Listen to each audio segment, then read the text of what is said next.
ఆకాశవాణి ప్రాంతీయ వార్తలు చదువుతున్నది పోపూరి మురళీకృష్ణ ప్రసాద్.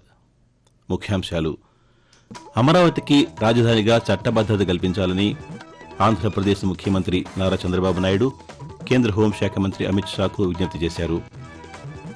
ఆంధ్రప్రదేశ్లో మరిన్ని ఆహార శుద్ది పరిశ్రమలు ఏర్పాటు కానున్నాయని సూక్ష్మ, చిన్న, మధ్యతరహా పరిశ్రమల శాఖ మంత్రి కొండపల్లి శ్రీనివాస్ తెలిపారు. విజయవాడలో జరిగే ఆవకాయ్ అమరావతి ఉత్సవాలను ముఖ్యమంత్రి నారా చంద్రబాబు నాయుడు ఈరోజు ప్రారంభిస్తారు. సంక్రాంతి రద్దీ దృష్ట్యా 6,431 ప్రత్యేక బస్సులు నడపనున్నట్టు తెలంగాణ రాష్ట్ర రోడ్డు రవాణా సంస్థ వెల్లడించింది. వార్తల వివరాలు: ఆంధ్రప్రదేశ్ ముఖ్యమంత్రి నారా చంద్రబాబు నాయుడు కేంద్ర హోంశాఖ మంత్రి అమిత్ షాతో నిన్న ఢిల్లీలో సమావేశమయ్యారు. ఈ సందర్భంగా రాష్ట్రానికి సంబంధించిన పలు అంశాలపై చర్చించిన ముఖ్యమంత్రి అమరావతికి రాజధానిగా చట్టబద్దత కల్పించాలని విజ్ఞప్తి చేశారు. తద్వారా రాష్ట్ర ప్రజల ఆకాంక్షలు నెరవేరడమే కాకుండా రాష్ట్ర అభివృద్ధి కూడా వేగవంతమవుతుందని వివరించారు. అలాగే జాతీయ గ్రామీణోపాధి హామీ పథకం స్థానంలో కేంద్రం తీసుకొచ్చిన జీ పథకంలోని నిబంధనలపై చంద్రబాబు నాయుడు చర్చించారు. ఈ పథకంలో కేంద్ర రాష్ట్ర ప్రభుత్వాల నిధుల వాటాను 60-40 నిష్పత్తికి మార్చడం వల్ల ఆంధ్రప్రదేశ్పై ప్రతికూల ప్రభావం పడుతుందని, రాష్ట్ర ఆర్థిక పరిస్థితిని పరిగణనలోకి తీసుకుని ఈ విషయంలో ప్రత్యామ్నాయ ఆర్థిక వెసులుబాటు కల్పించాలని కోరారు. ఆంధ్రప్రదేశ్లో మరిన్ని ఆహార శుద్ది పరిశ్రమలు ఏర్పాటు కానున్నాయని సూక్ష్మ, చిన్న, మధ్యతరహా పరిశ్రమల శాఖ మంత్రి కొండపల్లి శ్రీనివాస్ తెలిపారు. గుంటూరు జిల్లా మంగళగిరిలో నిర్వహించిన ఎంఎస్ఎంఈ శాఖ అభివృద్ధి కార్పొరేషన్ ఎండీల బాధ్యత స్వీకరణ కార్యక్రమంలో మంత్రి నిన్న పాల్గొన్నారు. ఈ సందర్భంగా కొండపల్లి శ్రీనివాస్ మాట్లాడుతూ ప్రతి ఇంటి నుంచి ఒక పారిశ్రామికవేత్త అంశానికి ప్రభుత్వం ప్రాధాన్యత ఇస్తుందని చెప్పారు.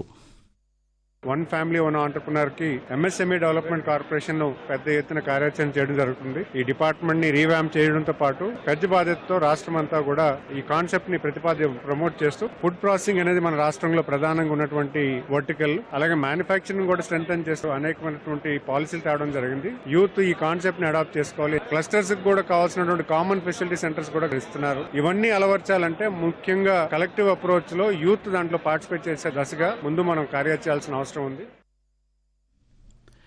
తెలంగాణలో రానున్న 2 సంవత్సరాల్లో అర్హులైన పేదలందరికీ మరో 2 విడతల్లో ఇళ్లు ఇస్తామని గృహ నిర్మాణ శాఖ మంత్రి పొంగులేటి శ్రీనివాసరెడ్డి అన్నారు.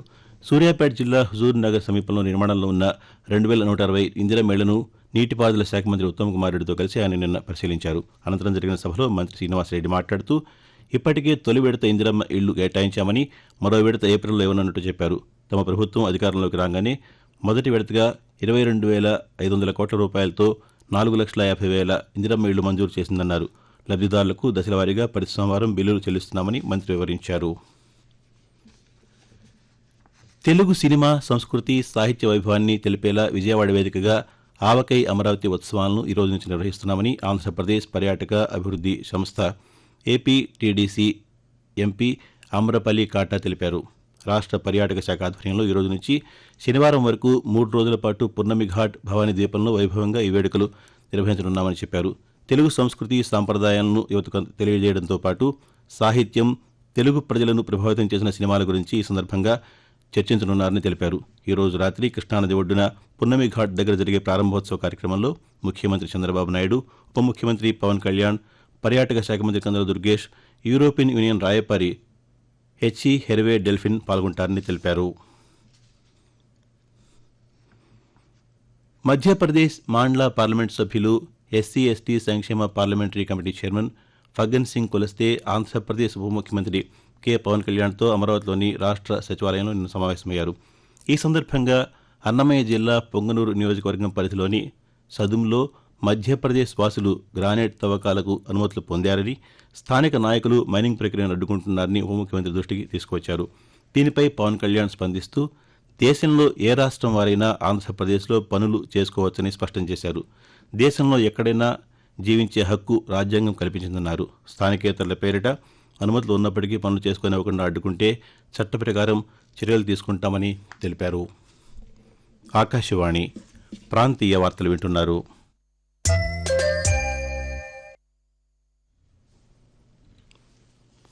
ఆంధ్రప్రదేశ్లోని పిడుగురాళ్ల ప్రభుత్వ వైద్య కళాశాలలో వచ్చే ఏడాది ఎంబీబీఎస్ ప్రవేశాలకు ప్రభుత్వం ఆమోదం తెలిపిందని వైద్య ఆరోగ్య శాఖ మంత్రి సత్యకుమార్ యాదవ్ వెల్లడించారు.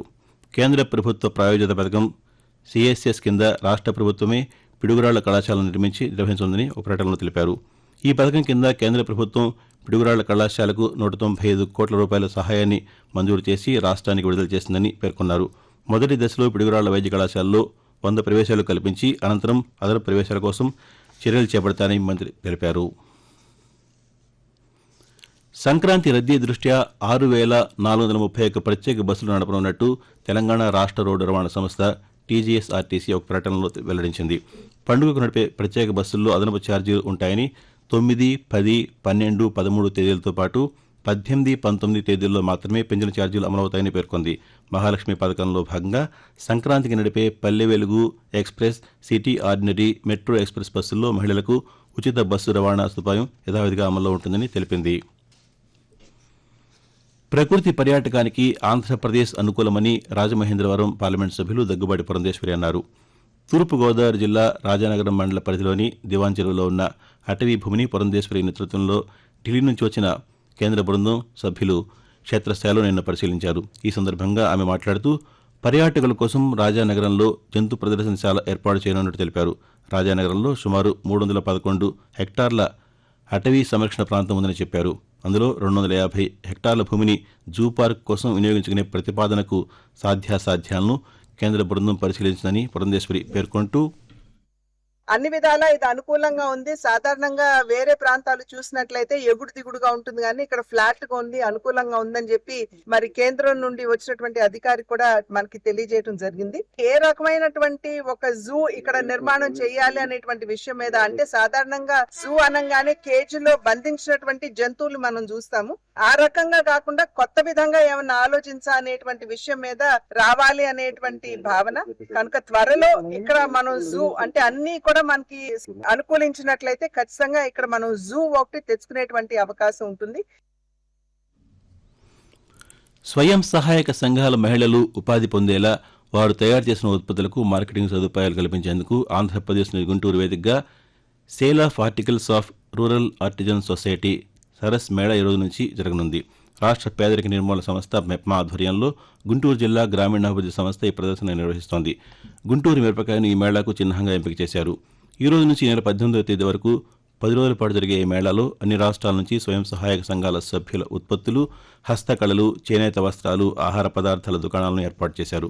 మొత్తం 300 స్టాళ్లు ఏర్పాటు చేయగా రాష్ట్రంలోని డ్వాక్రా సంఘాలకు 150, ఇతర రాష్ట్రాల వారికి 150 స్టాళ్లను కేటాయించారు. వాతావరణం.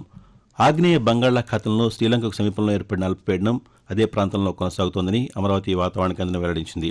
ఇది రానున్న 24 గంటల్లో తీవ్ర వాయుగుండంగా మారి పశ్చిమ వాయువ్య దిశగా నైరుతి బంగాళాఖాతం వైపు కదిలే అవకాశం ఉందని తెలిపింది. దీని ప్రభావంతో రేపు, ఎల్లుండి ఆంధ్రప్రదేశ్లోని దక్షిణ కోస్తా, రాయలసీమల్లో పలుచోట్ల తేలికపాటి నుంచి మోస్తరు వర్షాలు కురిసే అవకాశం ఉందని వాతావరణ శాఖ తెలిపింది. ఆంధ్రప్రదేశ్ ప్రభుత్వ ఉద్యోగుల సంక్షేమానికి ప్రభుత్వం అనేక చర్యలు తీసుకుంటోందని ఆర్థిక శాఖ మంత్రి పయ్యావుల కేశవ్ తెలిపారు. రాష్ట్ర సచివాలయం, ఆర్థిక శాఖలో విధులు నిర్వహించే ఉద్యోగి అకాల మృతి చెందిన నేపథ్యంలో ఉద్యోగి కుటుంబ సభ్యులకు వ్యక్తిగత ప్రమాద బీమా పథకం కింద ₹1 కోటి నగదు చెక్కుని మంత్రి అందజేశారు. ఈ సందర్భంగా పయ్యావుల కేశవ్ మాట్లాడుతూ ప్రభుత్వ శాఖల్లో పనిచేస్తున్న ఉద్యోగుల్లో ఏడాదికి సగటున 150 మంది మరణించడం ప్రభుత్వం గుర్తించిందన్నారు. వారి కుటుంబాలకు ప్రైవేటు రంగ పరంగా మరింత లబ్ధిని చేకూర్చే లక్ష్యంతో రాష్ట్ర ప్రభుత్వ ఉద్యోగులందరికీ వ్యక్తిగత ప్రమాద బీమా పథకాన్ని వర్తింపజేసేలా పలు బ్యాంకులతో రాష్ట్ర ప్రభుత్వం అవగాహన ఒప్పందం కుదుర్చుకోవడం జరిగిందని చెప్పారు. ప్రాంతీయ వార్తలు ముగించే ముందు ముఖ్యాంశాలు మరోసారి. అమరావతికి రాజధానిగా చట్టబద్దత కల్పించాలని ఆంధ్రప్రదేశ్ ముఖ్యమంత్రి నారా చంద్రబాబు నాయుడు కేంద్ర హోంశాఖ మంత్రి అమిత్ షాకు విజ్ఞప్తి చేశారు. ఆంధ్రప్రదేశ్లో మరిన్ని ఆహార శుద్ధి పరిశ్రమలు ఏర్పాటు కానున్నాయని సూక్ష్మ, చిన్న, మధ్యతరహా పరిశ్రమల శాఖ మంత్రి కొండపల్లి శ్రీనివాస్ తెలిపారు. విజయవాడలో జరిగే ఆవకాయ అమరావతి ఉత్సవాలను ముఖ్యమంత్రి నారా చంద్రబాబు నాయుడు ఈరోజు ప్రారంభిస్తారు. సంక్రాంతి రద్దీ దృష్ట్యా 6,431 ప్రత్యేక బస్సులు నడపనున్నట్టు తెలంగాణ రాష్ట్ర రోడ్డు రవాణా సంస్థ వెల్లడించింది. ఆకాశవాణి ప్రాంతీయ వార్తలు ఇంతటితో సమాప్తం.